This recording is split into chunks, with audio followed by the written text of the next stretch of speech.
Ang kwentong ito ay hango sa totoong buhay. Karanasan ito ni Severino. Taong 1973, Tatabunan, Samar.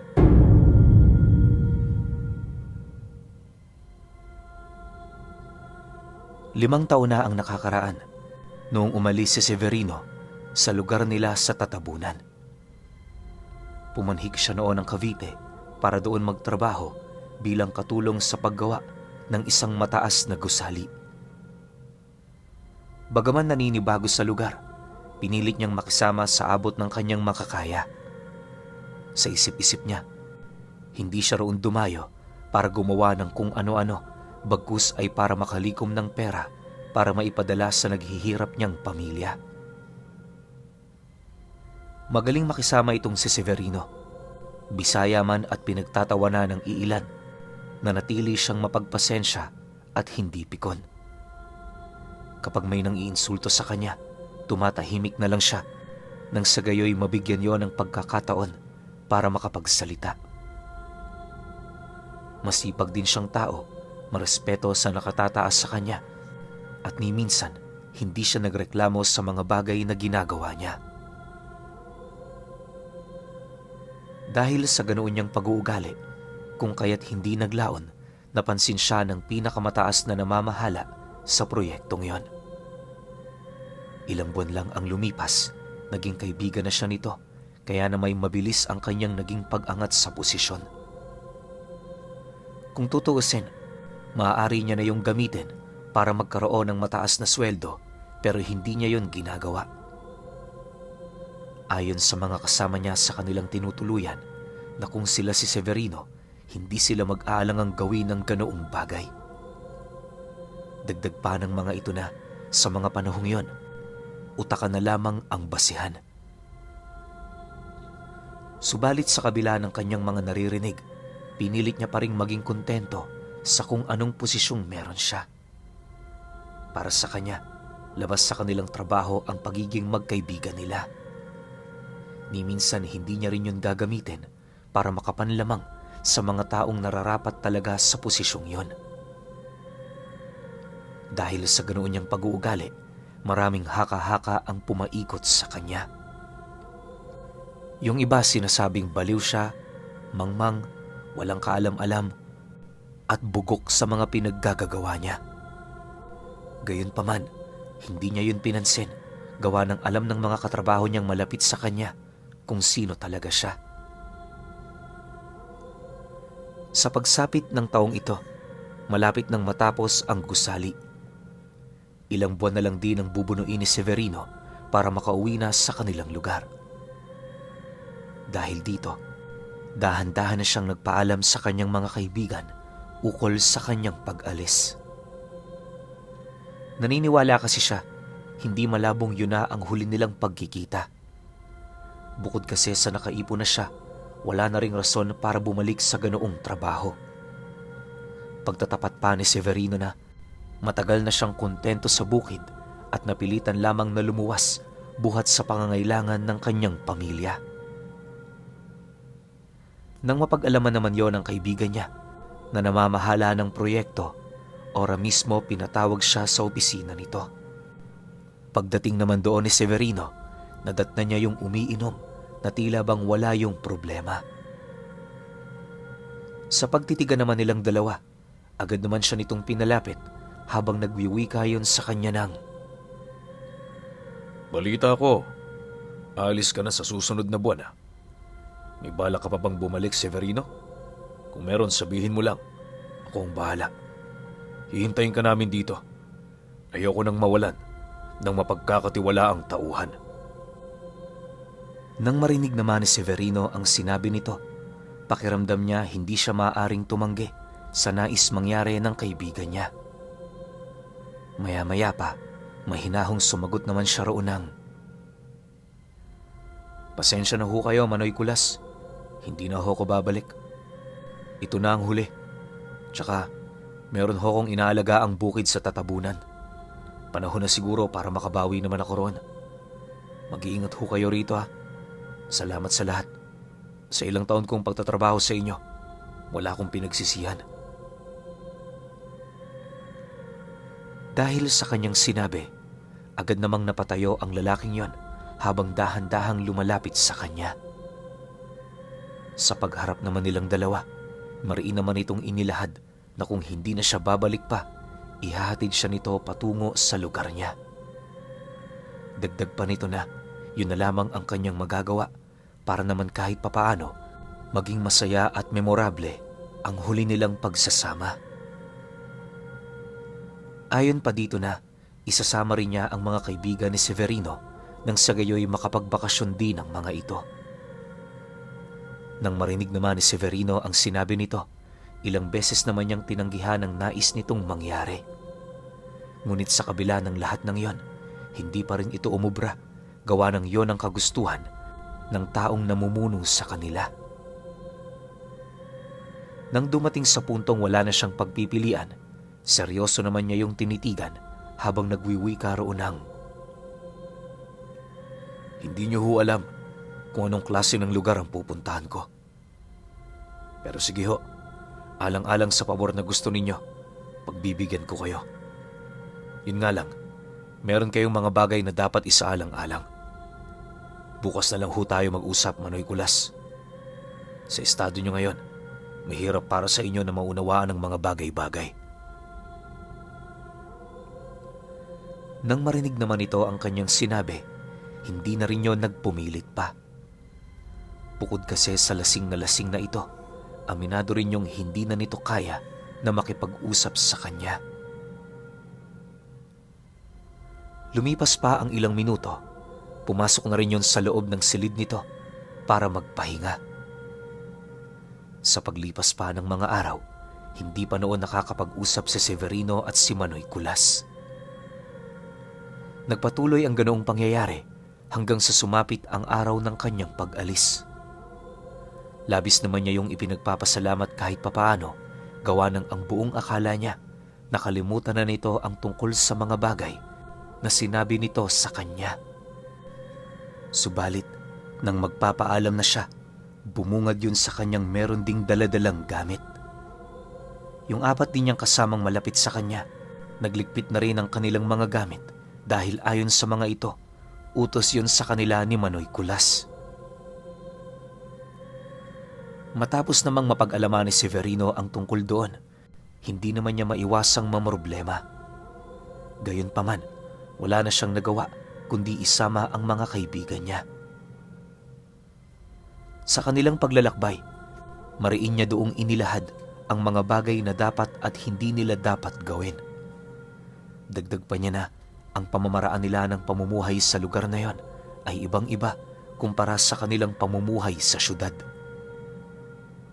Maraming paniniwala ang kinakailangan nila doong irespeto, gayon din ang mga panganib na maaaring idulot nito. Matapos naman yung marinig ng kanyang mga kasama, tumangulang naman ito, hudyat ng kanilang pagsang-ayon.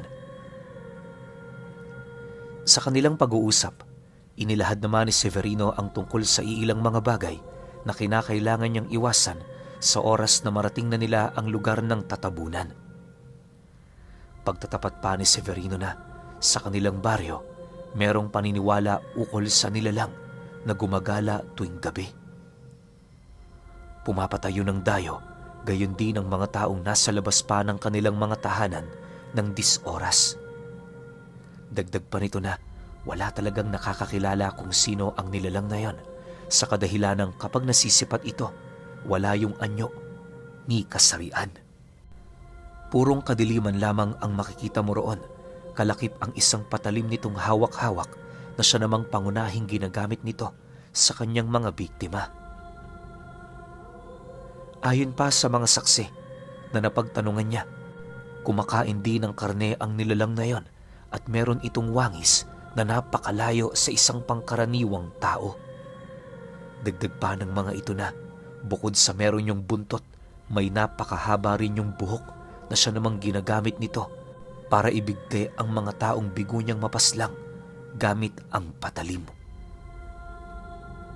Naniniwala rin sila kumakain yon ng karne ng tao, gawa ng kung iisipin, yun lang naman ang dahilan nito para pumatay. Matapos namang marinig ng mga kasama niya ang kanyang naging istorya, bakas sa pagmumukha ng mga ito ang labis na pagkabahala. Nang masipat naman niya ito, napangisi lang naman siya habang inilalahad sa mga kaibigan niya na wala yung dapat na ipag-alala. Ang kinakailangan lamang nilang gawin, sundin ang mga bagay na iuutos niya. Lumipas ang araw na yon. Narating na nga nila Severino ang lugar ng Samar. Magbabandang 4:00 na sila noong nakarating sa bayan, kaya na may bibihira na lamang ang maaari nilang masakyan. Kung meron man, hindi rin yun pumapayag sa oras na naririnig ng mga ito ang baryo na kanilang pupuntahan. Dahil dito, wala namang nagawa sila Severino kundi ang maghihintay. Inaasahan naman kasi niyang susundin siya ng kanyang mga magulang base sa liham na kanyang ipinadala. Sa pagsapit ng 6:00 ng hapon, napangiti na lamang itong si Severino nang masipat nito ang tatay niya na naglalakad papalapit sa paradahan ng mga sasakyan. Meron yung daladalang 2 kalabaw na may kangga para masigurong makasakay ang lahat ng gamit niya. Sa paglapit naman ito, paisa-isa naman itong pinagmasdan ng kanyang mga kasama habang nananatiling walang imik. Maya-maya pa, mahinaho naman yung nagwika sa kanila ng, Ano pang hinihintay nyo? Sumakay na kayo. Kailangan na nating magmadali. Malapit nang lumalim ang gabi. Nang marinig naman yon nila Severino, agad naman silang sumampa sa mga kangga ng kalabaw. Pag-usad nila noon galing bayan, wala na silang ibang nakikita maliban sa mga kakahuyan na tumubo sa gilid ng mga daan. Sa kanilang paglalakbay, naging usap-usapan naman sa kanila ang mga aksyon ng mga taong naroon sa bayan. Hindi kasi may pagkakaila ni Manoy Kulas noon ang labis na pangingilag ng mga ito sa oras na naririnig nila ang lugar na kanilang pupuntahan. Dagdag pa nito na yon ang kauna-unahang pagkakataon na makaranas siya ng ganoong bagay. Pagkarinig naman ni Severino sa sinabi ng kanyang amo, napatitig lang naman siya dito habang sumasagot doon ng, Pangkaraniwan na ang ganyang bagay, lalo na kung gabi. Ang baryong pupuntahan natin, kilala bilang baryo na walang Diyos kapag sumasapit ang dilim. Marami roong nangyayaring kababalaghan na buong buhay nyo, hindi nyo pa nararanasan. Isa yan sa mga rason, Manoy Kulas, kung bakit noon pa, tutol akong pumunta kayo rito. Pero dahil nandito na tayo, tingnan na lang natin kung ano ang mga mangyayari. Nang marinig naman yon ng 4 niyang kasama, bawat isa sa mga ito halos hindi makapagsalita.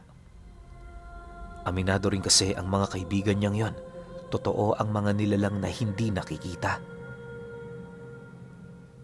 Kalahating oras pa noon ang dumaan, narating na nga nila ang baryo nila Severino.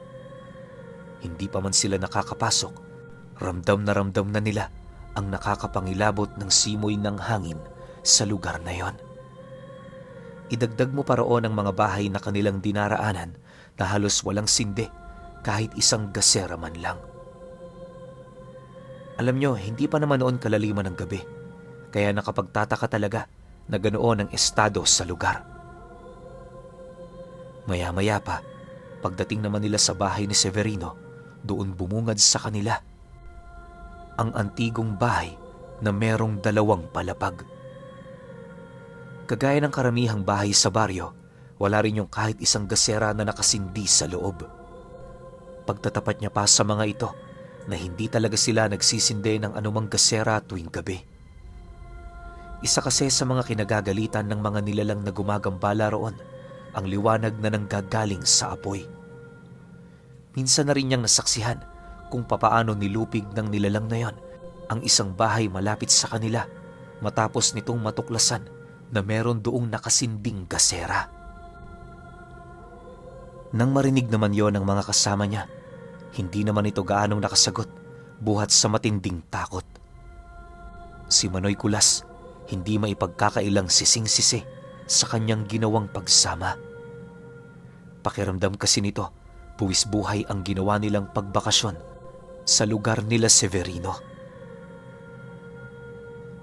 Makalipas pa ang ilang minuto, doon na tumambad sa kanila ang napakadilim na looban ng bahay. Wala sila roong nakikita maliban sa mga dahong nagliliwanag tuwing gabi. Ayon din kay Manoy Kulas na sa kanilang paglilibot, napakaraming rebulto nilang nadaraanan. Hindi niya mawari kung para saan yun, pero malakas ang kanyang kutob. Hindi lang yun basta dekorasyon sa bahay na yon. Sa pagdating naman nila sa kanilang silid, agad naman silang nagpahinga, buhat sa pagod. Bagaman marami silang nararamdamang kakaiba, noong mismong gabi, hindi na nila yon pinansin pa. Pagtatapat pa ni Manoy Kulas na, may mga pagkakataong nakakaramdam siya ng mga kamay ng bata na humihipo sa kanyang pisngi. Gustuhin man niya yung tingnan pero pinili niyang wag yung gawin sa takot na baka kung ano pa ang tumambad sa kanyang harapan. Kinabukasan, doon pa lamang nila nakita ang kagandahan ng baryo nila Severino. Ayon kay Manoy Kulas, na tuwing umaga, para yung paraiso. Pero kapag gabi naman, para naman yung impyerno. Sa kanilang pananatili sa baryo, napag-alaman nila na tila bang hindi naniniwala ang mga taong naroon ukol sa pag-iral ng Diyos tuwing gabi. Hindi naman nila ito masisisi, gawa ng maging sila man aminadong napakalakas ng pagpaparamdam sa lugar. 4 na araw pa ang dumaan, marami na sila doong nararanasang kakaiba. Tuwing gabi hindi pa man sila nakakapaghapunan, marami na silang mga malikmatang nakikita. Kapag kumakain sila kasabay ang pamilya ni Severino, may mga pagkakataong kapag tumititig sila sa pagmumukha ng ama nito, nasisipat nilang parang nakabaliktad ang ulo nito habang nakangiti sa kanila. Hindi lang yon, may mga pagkakataon ding nasisipat nila yung naglalakad ng paatras. Wala naman sanang problema sa ganoong pangitain, pero mas ikinakatakot ng grupo ng mga kaibigan nila Severino ay yung itim na punyal na palaging hawak ng ama nito.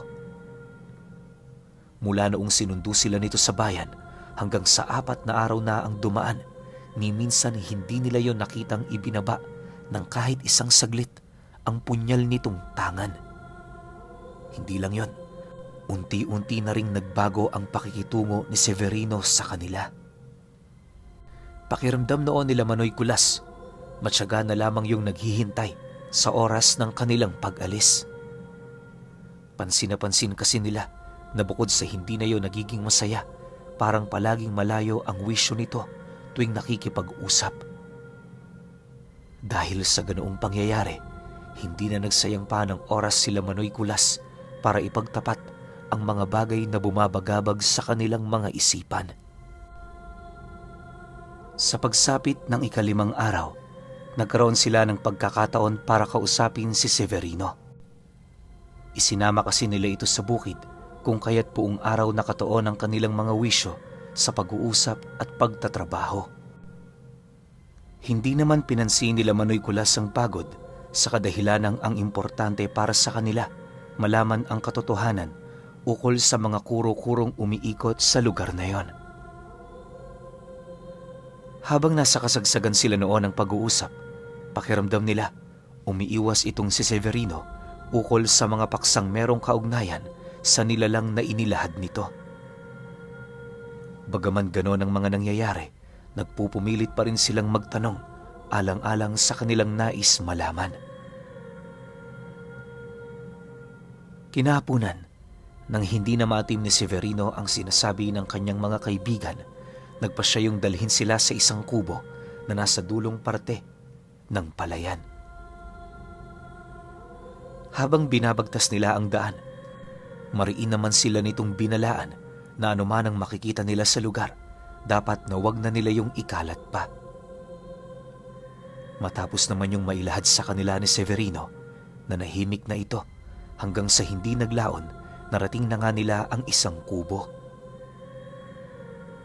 Malayo pa man sila sa lugar, hindi na nila maiwasang mapadura, buhat sa nakakasulasok na amoy na nanggagaling dito. Habang unti-unti sila roong lumalapit, mas lalo rin nilang naaamoy ang lansa na hinahaluan ng amoy na parang bulok na karne. Pagdating nila sa pintuan ng kubo, agad naman yung binuksan ni Severino kung saan doon tumambad sa kanila ang iilang mga taong nakaupo, merong mga tali sa kanilang mga kamay at kasalukuyang naliligo sa kanilang mga sariling dugo. Sa tabi din ng mga ito, nasipat nila ang iilang mga kalansay na tila bang nilapa at kinatay ng buhay. Napakarami ring uod sa lugar na yon na kahit sinong tao hindi roon magtatangkang pumasok. Dala ng matindi nilang pandidiri, buhat sa kanilang mga nakita, hindi naman nila maiwasang kumaripas ng takbo papalayo habang patuloy na nagsusuka. Matapos naman yung masipat ni Severino, napangiti lang naman siya habang dahan-dahang isinasara ang kubo. Maya-maya pa, nang medyo makalayo na sila sa lugar, doon na niya inilahad sa mga ito ang totoong nangyari sa kanilang baryo. Noong una, medyo naiilang pa itong si Severino. Pero dahil sa alam naman niyang hindi taga roon ng mga kaibigan niya, nagpasya siyang ilahad ito. Manoy Kulas, iniligtas kayo ng mabuting pakikisama niyo sa akin. Alam niyo, noong sinundo pa lang tayo ng ama ko, gustong-gusto niya na kayong patayin. Pero hindi niya yung ginawa, alang-alang sa akin. Kagaya ng ipinangako ko, wala ditong mangyayari sa inyo. Makakauwi kayo ng buo at walang kahit isang galos sa katawan. Maaaring isipin ninyo na tinatakot ko lang kayo, pero nagsasabi lang talaga ako ng totoo. Gusto niyong patunayan? Mamayang gabi pumunta kayo sa kwarto ko. Ipapakita ko sa inyo kung papaano magpalit ng anyo mga magulang ko. At nga pala, hindi kami direktang pumapatay ng mga tao dito sa aming lugar. Ang takot na kanilang nararamdaman ngayon, bahagi lamang ng aming impluwensya.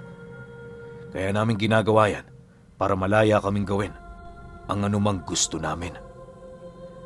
Pagtatapat ni Severino sa mga kaibigan niya. Nang marinig naman yon ni Manoy Kulas, nanatili naman yung mahinahon kahit nanginginig na ang mga tuhod nito. Matapos ang kanilang pag-uusap, pinili pa rin nilang manatili sa bahay ni Severino sa kabila ng katotohanan na kanilang nalaman. Sa pagsapit ng huling gabi ng kanilang pananatili, nagdesisyon na silang sundin ang nais mangyari ni Severino. Magbabandang 11:00 noon ng gabi nang pumunta sila sa silid nito. Dahil sa bukas naman noon ang pinto, kung kaya't naging madali na lang para sa kanila ang makapuslit. Sanay na rin sila noon sa madilim, kaya na may kahit papaano, nagagawa na nilang makasilay ng kahit konting aninag ng lugar. Nang mapansin naman ni Severino ang kanilang pagdating, agad naman sila nitong kinampay patungo sa isang sulok ng silid na merong maliit na siwang. Pagsilay naman nila sa labas, doon bumungad sa kanila ang ama nito, nakatayo ng tuwid habang merong inuusal-usal. Sa isang iglap, dahan-dahan namang binalutan ng anino ang buong katawan nito hanggang sa tanging ang mga mata na lamang nito ang kanilang nasisilayan. Pagdukot nito ng punyal sa kanyang bewang, mabilis naman yung tumakbo patungo sa mga karatig baryo. Sa pagbalik ng katahimikan sa paligid, inabisuhan naman sila ni Severino na huwag munang umalis. Hanggat maaari, maghintay sila roon ng ilang minuto, gawa ng nasisiguro nito, babalik din naman kaagad ang ama niya, bitbit ang una nitong biktima para sa gabing yon. Habang wala naman sila doong ginagawa, ipinagtapat naman ito sa kanila na kahit kumakain yon ng karne ng tao, wala naman yung kakayahang makapangyanggaw ng mga ordinaryong tao. Ayon kay Severino, hindi sila kagaya ng ibang uri ng mga nilalang na nagpaparami gamit ang mga taong hindi naman nila kadugo. Sa katunayan, magkaiba sila ng pananaw ng mga aswang na siya namang yon ang nagiging dahilan upang maging magkaaway ang mga lahi nila. Dagdag pa ni Severino, hindi rin sila mga traidor, kaya na may makakaasa sila na malinis ang bawat pagkaing ipinapasok nila sa kanilang mga sikmura. Nang marinig naman yon ni Manoy Kulas, hindi naman ito maiwasang magtanong sa kaibigan niya. Ayon sa kanya, na kung ang ama nito ang tinutukoy nitong nilalang, malakas ang posibilidad na ganoon ding uri itong si Severino. Tama kayo, Manoy Kulas. Hindi naman kasi maaaring mamunga ang santol ng bayabas. Siyempre, kung ano ang puno, ganun din ang bunga. Gusto niyo bang makita kung ano ako kapag nagpapalit ako ng anyo? Sagot naman ni Severino sa sinabi ng kanyang amo. Matapos naman niyang makapagsalita, dahan-dahan namang namula ang kanyang mga mata. Subalit nang masipat yon ng mga kaibigan niya, nagmamakaawa yon na wag nang ituloy ang kanyang nais mangyari. Nang marinig naman yon ni Severino, agad naman niyang itinigil ang kanyang ginagawa. Sa pagpapatuloy ng kanilang pag-uusap, napag-alaman nila Manoy Kulas kung saang lahi na bibilang ang angka nila Severino. Gayunpaman, ayaw na nila itong ibulgar, pagpapakita na rin ng respeto sa kaibigan nilang matagal na panahon na nilang hindi nakikita. Sa pagsapit ng hating gabi, dumating na rin ang ama nito. Pagbaling naman ng kanilang paningin sa butas, kitang-kita nila kung papaano ginilitan nito ng leeg ang isang taong nagpupumiglas. Walang habas din itong inundaya ng saksak ang dibdib nito na siyang naging sanhi upang tuluyang mabutas ang tadyang ng lalaking yon hanggang sa puwersahan na nitong makuha ang puso nito. Dahil sa pangyayari, nagbigay naman yon ng matinding kilabot sa kanila na halos buong magdamag, hindi na sila nakatulog pa.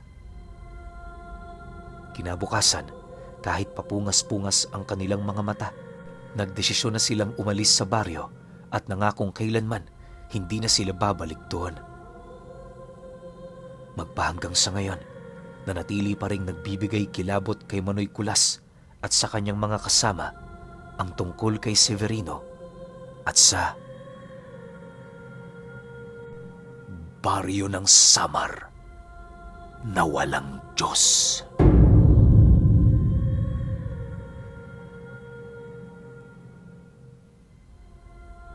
Okay, opinion ko sa kwento.